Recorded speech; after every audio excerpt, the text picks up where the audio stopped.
The night my grandmother died, the house was quiet in a way that felt unnatural. Not peaceful, not respectful. Just heavy. The kind of silence that presses against your ears and makes every tiny sound feel too loud. The old clock in the hallway ticked with a slow, stubborn rhythm, each second stretching longer than it should. Outside, the wind moved softly through the trees, brushing branches against the windows like quiet whispers. Grandma Evelyn had always filled every room with warmth. Even when she wasn't speaking, you could feel her presence. The gentle creak of her rocking chair by the window, the faint scent of cinnamon tea lingering in the air, the soft humming she did whenever she baked. But that night the rocking chair was still. The kitchen lights were dim. The tea kettle sat cold on the stove. And the house felt like it was holding its breath. She had passed only an hour earlier. The nurse had quietly closed the bedroom door, murmuring something about giving the family space. I remembered the way she placed a hand on my shoulder before leaving, her eyes kind but tired. "I'm sorry for your loss," she said softly. Loss. The word felt strange, like it belonged to someone else's life. I stood in the hallway for a long time after she left, staring at the closed door of Grandma's bedroom. Part of me expected to hear her call my name, like she always did when she needed help reaching something or wanted company. But the house stayed silent. I eventually moved toward the living room, my footsteps slow against the wooden floor. The familiar creaks beneath my feet sounded louder tonight, as if the house itself was aware that something had changed. That was when I heard voices. My parents. They were standing near the dining room, their words hushed and urgent. At first, I almost walked in. It felt natural, normal to join them. But something about the way they were speaking made me stop. Their voices weren't sad. They weren't grieving. They sounded careful. I stayed where I was, halfway down the hallway, hidden by the corner wall. "Are you sure she signed it?" My father asked quietly. The words hit me strangely. Signed what? There was a pause, followed by the soft rustling of paper. My mother exhaled nervously. "Yes, she signed it." Her voice sounded tight, almost shaky. I leaned closer to the wall without realizing it. But she was barely conscious. Mom continued in a low whisper. "I don't even know if she understood what she was signing." My stomach twisted. Dad's reply came quickly. "That doesn't matter." His voice was calm. Too calm. "As long as the signature is there, it's valid." I felt my heart begin to pound. There was another pause, heavier this time. Then my father spoke again, quieter. "Because if the old will stands, Lily gets everything." Lily. Me. For a second I thought I had misheard him. My breath caught in my throat as the meaning settled slowly in my chest. Grandma's will. They were talking about Grandma's will. My fingers pressed against the wall as I tried to steady myself. Grandma had mentioned her will once, months ago. During one of our quiet afternoons together. We had been sitting by the window, drinking tea while rain tapped softly against the glass. "You love this house, don't you?" she had asked me. I smiled at the memory. Of course I loved it. The old garden, the wooden floors, the kitchen where she taught me to bake apple pies every autumn. "It's your home," she had said gently. "You should keep it safe." I hadn't thought much about what she meant at the time. It felt like one of those things grandparents say when they start thinking about the future. But hearing my parents now, everything felt different. My father's voice pulled me back to the present. "Did the nurse see her sign?" he asked. "Less." Mom whispered quickly. "She was in the room." "Good." Dad sounded satisfied. "That helps." My pulse began racing. "Helps with what?" Mom lowered her voice even more. I could barely hear her. "What if the lawyer questions it?" The air seemed to freeze around me. The lawyer. Dad let out a short breath, almost a quiet laugh. "He won't," he said confidently. "We have witnesses." My chest tightened. "We'll just say she wanted to update things before she passed," he continued. "People do it all the time." The hallway suddenly felt too small. Too close. "Richard," Mom said, her voice trembling slightly. "This feels wrong." For a brief moment, relief flickered inside me. Maybe she would stop. Maybe she would say they shouldn't do this. But my father answered immediately. "It's not wrong." He sounded impatient now. "It's practical." He lowered his voice again. "You know how Mom was with Lily. She would have given her everything." I felt something cold settle deep inside my chest. Mom didn't respond. Dad continued. And we're her children. That money should be ours. A long silence followed. I could hear the faint rustle of paper again. Then Mom spoke quietly. She signed it. There was a strange finality in her voice now. Dad replied with a single word. Good. I pressed my hand against the wall, trying to breathe normally. My parents weren't grieving. They weren't even talking about Grandma. They were talking about her belongings. Her house. Her savings. Her life. And suddenly I understood why my mother had rushed everyone out of the bedroom earlier. Give her privacy, she had said gently. But now I knew the truth. It wasn't about privacy. It was about paperwork. About signatures. About rewriting something that was never meant to change. My father's chair scraped softly against the floor. Tomorrow we'll call the lawyer, he said. We'll tell him she updated the will tonight.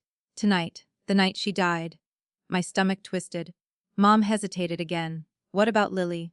For a brief moment, hope stirred inside me. Dad's answer crushed it instantly. She doesn't need to know. The words landed like a stone in my chest. She's young, he continued. She'll move on. Move on. From what? From losing my grandmother. Or from losing the life she wanted me to have. Mom didn't argue. Instead, she said something that made the room spin. Just make sure the document looks official. I closed my eyes. My parents weren't just discussing it. They were doing it. They had already rewritten Grandma's will. Right down the hallway. While her body was still warm in the next room. I felt the floor creak beneath my foot and quickly froze. The voices in the dining room went quiet. For a terrifying second, I thought they had heard me. But after a moment, my father spoke again. We should put it away for now, he said. A drawer slid shut. Everything will be fine, he added. Mom let out a shaky breath. I hope so. I slowly stepped back down the hallway, my heart pounding louder with every step. The house that had always felt safe now felt unfamiliar. Cold. Strange. By the time I reached the living room, my hands were shaking. I sank onto the couch, staring at the empty rocking chair near the window. Grandma's chair. The faint scent of cinnamon still lingered in the air. And for the first time since she passed, grief hit me fully. But it wasn't just grief anymore. It was something sharper. Because the people I had trusted my whole life were sitting in the next room, celebrating. And I was suddenly certain of one thing. My parents hadn't just lost a mother that night. They had lost something else. Me, even if they didn't know it yet. A week later, we sat inside the quiet office of Grandma's longtime lawyer, Mr. Patterson. The building itself was old, one of those brick offices that had probably been standing longer than most of the businesses around it. Inside, everything smelled faintly of paper, leather, and polished wood.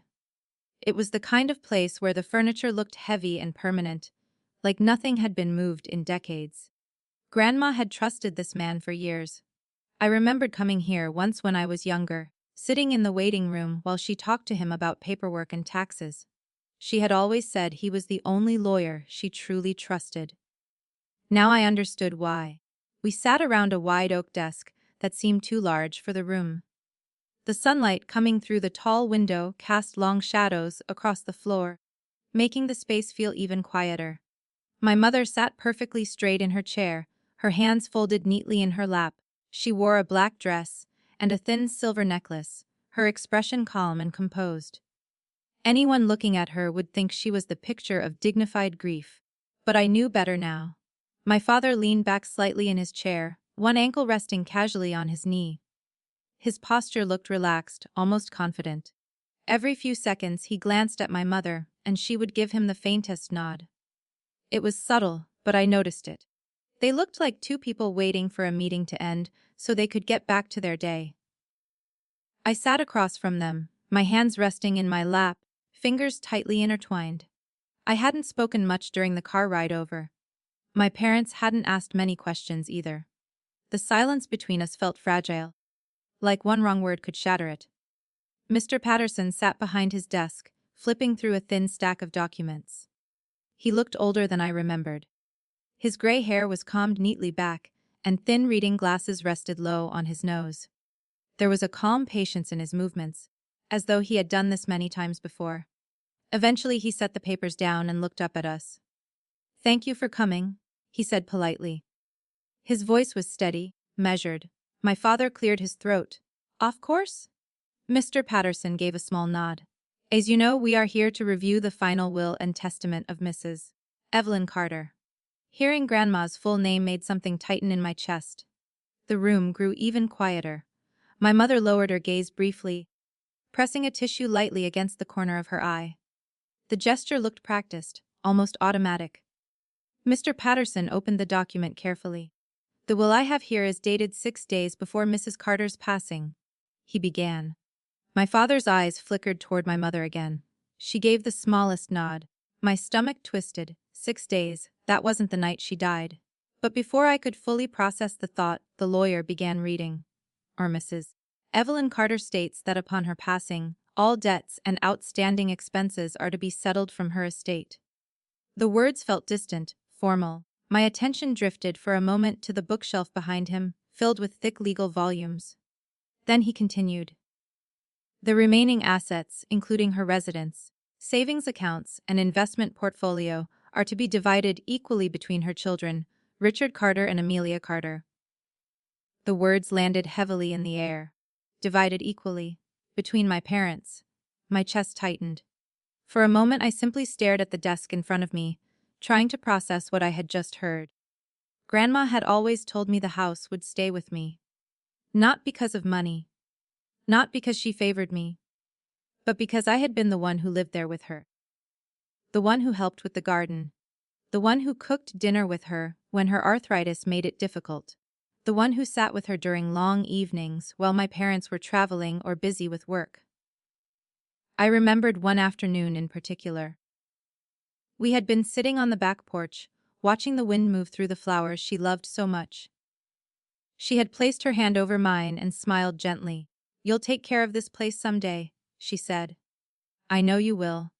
At the time I had laughed, brushing it off. But now that memory echoed painfully in my mind. Because according to the document Mr. Patterson was reading, none of that mattered. Everything was going to my parents. I slowly lifted my gaze.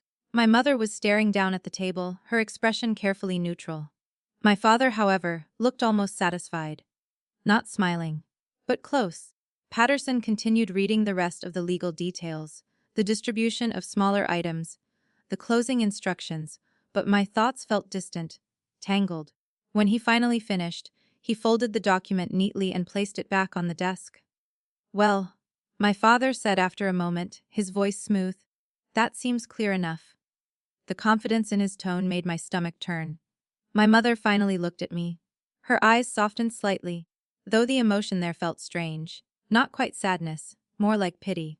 "Sweetheart," she said gently, "these things happen." I blinked. The words felt hollow. "What things?" I asked quietly. She hesitated, as though searching for the right response. "Wills can change," she continued carefully. "Your grandmother probably just wanted to make sure everything was fair." Fair. The word echoed inside my head. I had lived with Grandma for nearly 6 years while my parents built their careers in another city. When she fell and broke her wrist 2 winters ago, I was the one who stayed home from school to help her cook. When her eyesight began to fail, I was the one who read her letters and bills out loud, but now my parents were sitting here calmly accepting everything she owned. Fair. I felt something twist inside my chest. Still, I didn't argue, not yet, because something about Mr. Patterson's expression caught my attention. He hadn't moved. While my father spoke and my mother offered her quiet explanations, the lawyer remained perfectly still behind his desk. His fingers rested lightly on the folded document. His eyes watched my parents carefully. Not with confusion, not with surprise, with something closer to patience. My father eventually leaned forward slightly. "If there's nothing else," he said, "I suppose we can start discussing the next steps for transferring the estate." Mr. Patterson didn't answer immediately. Instead, he slowly removed his reading glasses and placed them on the desk. Then he folded his hands. "There is one more matter?" The room seemed to tighten around those words. My father frowned slightly. "What kind of matter?" Mr. Patterson opened a drawer in his desk. The soft scrape of wood against wood sounded unusually loud in the quiet office. He reached inside and pulled out a sealed envelope. The paper looked slightly yellowed, as though it had been sitting there for some time. My eyes drifted toward it instinctively. Across the front of the envelope, written in neat handwriting, were several words. The moment I recognized the handwriting, my breath caught. It was Grandma's. Mr. Patterson set the envelope carefully on the desk. My father's expression darkened. "What is that?" he asked. The lawyer looked at him calmly. "This envelope was left with me by Mrs. Carter several months ago." My mother's posture stiffened. "Why?" Mr. Patterson didn't answer right away. Instead, he slid the envelope slightly closer to himself. Then he spoke 5 quiet words that made the air in the room feel suddenly heavier. "It contains additional instructions." My father frowned. "Additional instructions about what?" Mr. Patterson rested one hand on the envelope. "About what to do," he said slowly, "if a different will was ever presented." My heart skipped. The room went completely silent. My father's voice sounded sharper now. "What exactly are you saying?" The lawyer met his gaze calmly. Then he said the sentence that changed everything. "There is another envelope." The room seemed to shrink around us. For a moment, no one spoke. My father stared at the envelope on the desk as if it had suddenly become something dangerous. My mother's back had gone rigid, her hands gripping the edge of her chair so tightly that the color had drained from her knuckles. "There is another envelope," my father repeated slowly. Mr. Patterson nodded once, calm and deliberate. "Yes." The single word felt heavier than the entire will he had just read. My father let out a small, impatient breath. "I don't understand." "What envelope?" The lawyer didn't rush. Instead, he slid the sealed paper a little closer to himself, his fingers resting lightly against it, as though he had been expecting this exact moment for a very long time. "Mrs. Carter delivered this envelope to my office several months ago," he explained. My mother leaned forward suddenly. "Months ago." Her voice sounded thin, strained. "Yes," Mr. Patterson said. "She asked that it remain sealed unless certain conditions were met." My father's eyes narrowed. "What kind of conditions, Mr. Patterson looked at both of them before answering. "If a will was ever presented with a later signature date than the one she personally filed here." The words landed like stones. I watched my parents carefully. My father blinked once, his jaw tightening. My mother's lips parted slightly, as though she had forgotten how to breathe.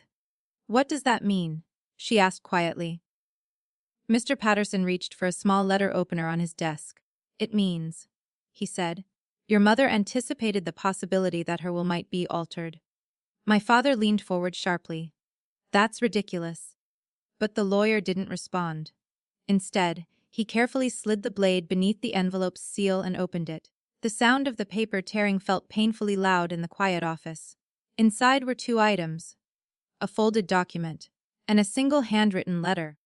My heart started pounding. Mr. Patterson unfolded the letter first. He adjusted his glasses again, scanning the page briefly before beginning to read aloud. "Dear Lily."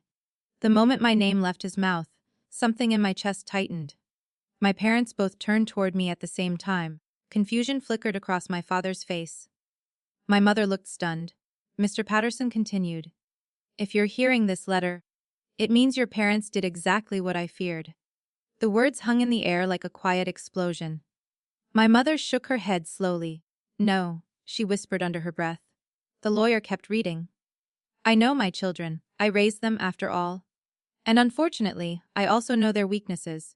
My father slammed his palm against the desk. "This is absurd," he snapped. Mr. Patterson didn't even glance up. He continued reading in the same calm voice. "Greed can make good people forget who they are." My father stood abruptly, the chair scraping loudly against the floor. "I'm not going to sit here and listen to this nonsense." But the lawyer raised a hand slightly. "Mr. Carter, I strongly recommend you sit down." Something about his tone carried quiet authority. After a tense moment, my father slowly lowered himself back into his chair. His jaw was clenched so tightly that a muscle in his cheek twitched. Mr. Patterson turned back to the letter. "I left a copy of my real will with Mr. Patterson months ago," he read. "Everything I own goes to Lily." The room went completely still. My mother gasped. The sound was small but sharp, like something breaking. Mr. Patterson placed the letter down for a moment and lifted the folded document that had been inside the envelope. "This," he said calmly, "is the will Mrs. Carter filed personally." He unfolded it carefully and turned it toward us. At the bottom of the page were several signatures.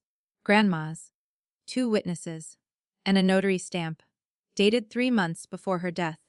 My father stared at the page as if it might change if he looked long enough. That can't be right," he said hoarsely. Mr. Patterson's expression remained neutral. "It is properly executed and legally binding." My mother's voice trembled, but the will we presented was signed later. The lawyer finished quietly. Her face drained of color. Yes? He folded the document again. "That is precisely why this envelope was opened." My father leaned forward, his voice rising. "You're telling me she just happened to leave a backup will accusing us of something we didn't do?" The lawyer held his gaze evenly. "Your mother was very specific when she left these instructions." My mother looked at the letter on the desk, her breathing uneven. "What else does it say?" she asked. Mr. Patterson picked up the paper again. "There is one more clause," he said. My father scoffed. "Of course there is." But the lawyer continued reading. "If my children attempt to alter or replace my will after my death, they forfeit any inheritance permanently." The words settled into the room like falling dust. No one spoke. My father's hands slowly curled into fists. My mother stared at the desk as if the ground had disappeared beneath her. Mr. Patterson finished the sentence. "All assets of my estate will remain solely in Lily's name." My heart pounded so loudly I could hear it in my ears. My parents weren't just losing the house. They were losing everything. The savings accounts. The investments. The property. Every dollar. My father leaned back in his chair, running a hand across his face. "This is insane," he muttered. My mother looked like she might faint. But she wouldn't do that," she said weakly. Mr. Patterson folded the letter again and placed it gently on the desk. "Your mother anticipated this possibility very clearly." My father laughed bitterly. "So she just assumed we'd try to steal from her." The lawyer met his eyes calmly. "She used the word protect." The room fell silent again. I could barely process what was happening. Grandma had known. Somehow she had known exactly what my parents might try to do. And she had planned for it, months before she passed. My father leaned forward again, his voice tight with anger. "This doesn't prove anything." Mr. Patterson raised an eyebrow slightly. "It proves quite a lot." My mother's voice was barely audible. "Well, we get nothing." Mr. Patterson nodded once. "That is correct." The words seemed to shatter something inside her. She sank back in her chair, staring at the desk in disbelief. My father looked from the envelope to the letter and then to the lawyer. "You expect us to just accept this?" The lawyer's expression didn't change. "There is also supporting documentation," he said. My father frowned. "What documentation?" Mr. Patterson opened another drawer slowly. Inside was a small USB drive. He placed it on the desk. "Your mother anticipated that you might challenge this arrangement," he said. My father stared at the device. "What is that?" Mr. Patterson folded his hands. "A video statement." My mother looked up sharply.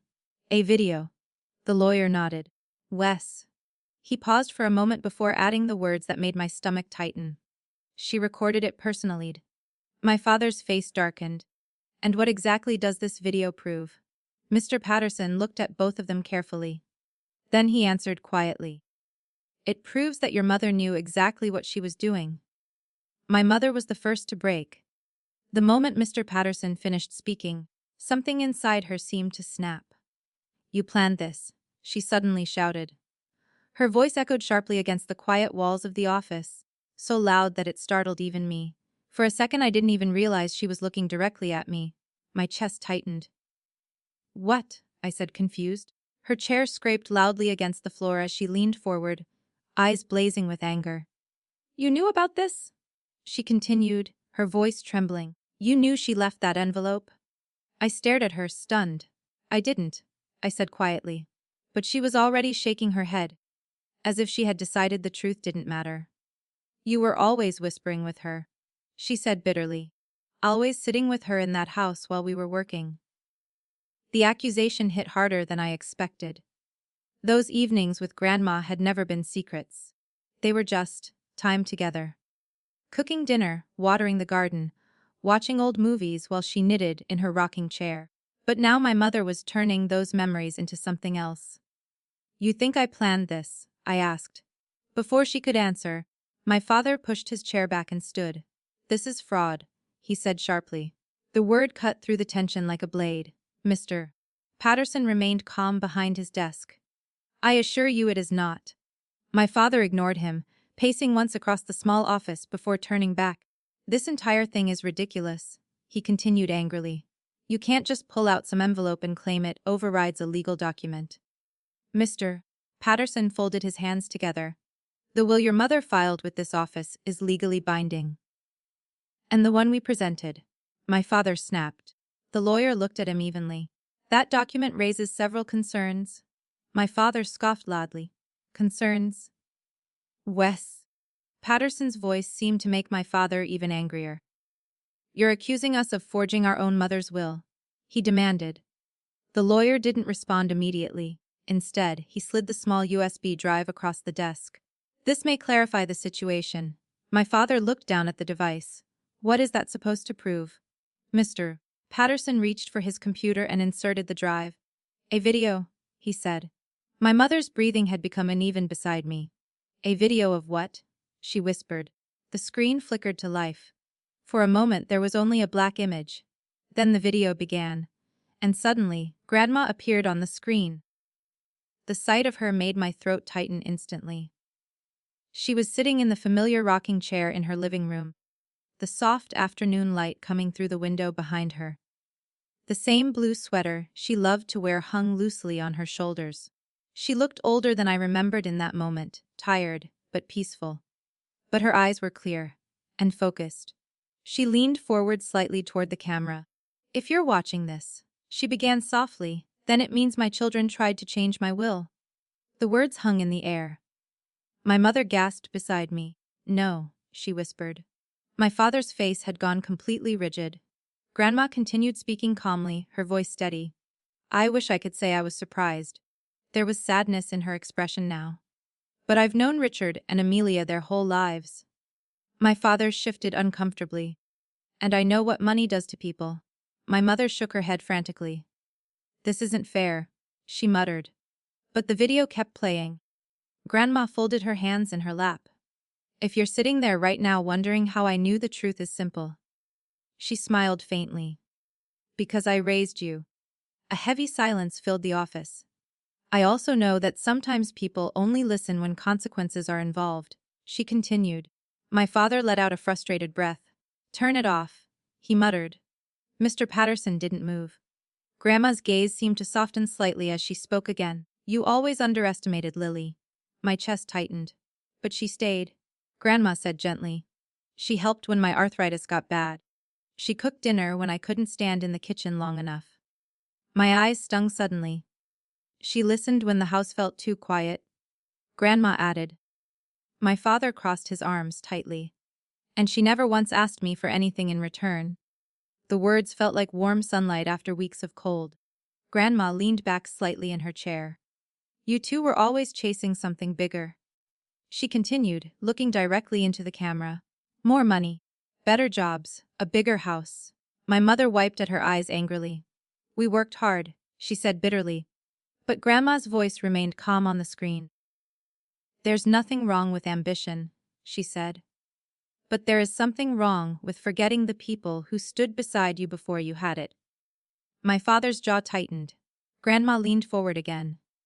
"And if you tried to cheat Lily out of what I left her, well." She gave a small shrug. "I suppose now you'll learn that actions have consequences." The room felt frozen. Grandma's expression softened once more. "Lily," she said quietly, "if you're watching this, I hope you understand why I did this." My throat tightened. "I know you never cared about the money," she continued, "but you deserve security." Her smile was small but warm. "You deserve to feel safe in the home you helped keep alive." Tears blurred my vision. "And as for my children," her voice grew slightly firmer, "perhaps this will remind them that love cannot be rewritten on a piece of paper." The video paused for a moment as she adjusted the camera slightly. Then she looked straight into the lens again. I forgive you, she said softly. My mother let out a broken sob, but forgiveness does not erase consequences. The video ended. The screen went dark. No one spoke. The silence in the office felt enormous. My father stared at the blank monitor, his face pale with anger. My mother sat frozen beside me, tears sliding down her cheeks. Finally, she spoke. Her voice sounded small and fragile now. We get nothing? Mr. Patterson closed the laptop slowly. That is correct. The words seemed to hit her harder than everything else that had happened. Her shoulders slumped as if all the strength had drained out of her. My father ran a hand through his hair, pacing once again across the office. This isn't over, he muttered. But his voice didn't sound as confident as before. Mr. Patterson watched him calmly. You are free to challenge the will in court, he said. My father stopped pacing. And we will. The lawyer nodded slightly. That is your right. But something in his tone suggested he already knew how that would end. My mother stared down at the desk again, whispering the same words under her breath. We get nothing. And for the first time since I had known her, my mother looked completely broken. 3 months later, I stood on the front porch of Grandma's house. My house now. The realization still felt strange every time it crossed my mind. Not in the way people imagine when they hear about inheritances or property. There was no excitement, no rush of victory. Instead, there was a quiet, steady feeling, like stepping into a place that had always been waiting for me. The late afternoon sun stretched across the yard, painting long golden shadows over the garden beds Grandma loved so much. The wind moved gently through the rows of lavender and roses, making them sway in a slow, peaceful rhythm. I rested my hand on the porch railing, feeling the familiar roughness of the wood beneath my fingers. This house had always been full of small sounds. The creak of the steps, the soft hum of the refrigerator in the kitchen, the old wind chimes hanging near the side window. When I was younger, those sounds felt ordinary. Now they felt like memories. Inside, the front door stood open behind me, letting in the scent of fresh air mixed with the faint trace of lavender that still clung to the walls. Grandma had always loved lavender. She kept small sachets in the drawers and dried bundles hanging near the windows. For weeks after the lawyer's office, the house had felt different, empty in a way that echoed with every step. But slowly, something began to shift. Not the house, me. The court case my parents filed had ended quicker than anyone expected. Their lawyer had tried to argue that the later will was legitimate, that the envelope and the video were misunderstandings. But the evidence was too clear. The witnesses on the forged document had been questioned. The nurse had admitted she only saw Grandma sign something, not what the document actually was. And the video Grandma recorded made it impossible to ignore what she had predicted. The judge ruled that the original will Mr. Patterson held was the only valid one. Everything stayed in my name. My parents lost the case. After that, they stopped calling. At first, I thought the silence would feel painful. I had spent most of my life wanting their attention, their approval. Even the smallest sign that they saw me as more than just the quiet daughter who stayed home while they chased bigger opportunities. But when the silence finally came, it felt different from what I expected. It felt peaceful. I stepped back into the house and closed the front door gently behind me. The living room looked almost exactly the same as it had the day Grandma passed. I hadn't rushed to change anything. The furniture remained where it had always been, the small photographs still sitting on the shelves, the lace curtains still hanging in front of the windows. Near the window sat Grandma's rocking chair. I walked over to it slowly and lowered myself into the seat. The wood creaked softly beneath my weight, the same way it used to when she rocked back and forth during quiet evenings. For a moment, I simply sat there. Outside, the wind stirred the garden again. I remembered how she used to sit here in the mornings with her tea, watching the birds land on the fence while sunlight filled the room. Back then, I never realized how much those quiet moments mattered. But now I understood. This house wasn't valuable because of the money attached to it. It was valuable because of the life inside it. Because every corner carried a story. My eyes drifted toward the small wooden table beside the chair. A single envelope rested there. Mr. Patterson had given it to me after the court case ended. Your grandmother asked that you read this when everything was settled, he had said. I had waited weeks before opening it. Part of me was afraid that reading her final words would make her absence feel too real. But today felt right. I picked up the envelope and traced my finger lightly across the familiar handwriting on the front. My name. Just one word. Lily. I carefully opened the flap and slid the letter out. The paper unfolded easily in my hands. Grandma's handwriting filled the page, neat and steady. Lily, the letter began. If you're reading this, it means everything has already happened the way I expected. I swallowed, blinking away the sudden sting in my eyes. I'm sorry that you had to see that side of your parents. The letter continued. I hoped they would prove me wrong. I leaned back slightly in the chair as I read. But sometimes people only reveal who they truly are when something valuable is placed in front of them. The words felt gentle, not bitter. Grandma had never been someone who held on to anger. I want you to understand something important, she wrote. Being underestimated is a strange gift. I paused there, reading the line again. People who underestimate you often reveal their own weaknesses. I could almost hear her voice saying the words, calm and thoughtful the way it always was when she shared one of her quiet lessons. They assume you will stay small. The letter continued. They assume you will stay silent. A warm breeze moved through the window, lifting the edge of the paper slightly. But those assumptions give you something powerful. Freedom. My chest tightened as I read the next lines. You learn who people really are. And more importantly, you learn who you are. Tears slipped quietly down my cheeks, but I didn't wipe them away. The final paragraph was shorter. You are stronger than you realize, Lily. This house is yours not because I loved you more than my children. It's yours because you showed up when it mattered. I closed my eyes for a moment. Outside, the wind chimes near the window began to ring softly. You cared when no one else had time. You listened when the world felt too quiet. And you never once asked for anything in return. My hands tightened slightly around the letter. That kind of heart deserves a safe place to grow. I read the final sentence slowly. Take care of this home, and it will take care of you. Love always, Grandma. The room fell quiet again. I folded the letter carefully and placed it back inside the envelope. For a long time, I simply sat there in the rocking chair, letting the gentle motion carry me back and forth. The grief was still there, but it no longer felt heavy. It felt warm. Outside, the sun dipped lower behind the trees, painting the garden in soft shades of gold. And for the first time since Grandma passed, I smiled, because she hadn't just left me a house. She left me something far more powerful. The truth, the strength to stand on my own, and the quiet certainty of knowing my worth. And that was where my real life began.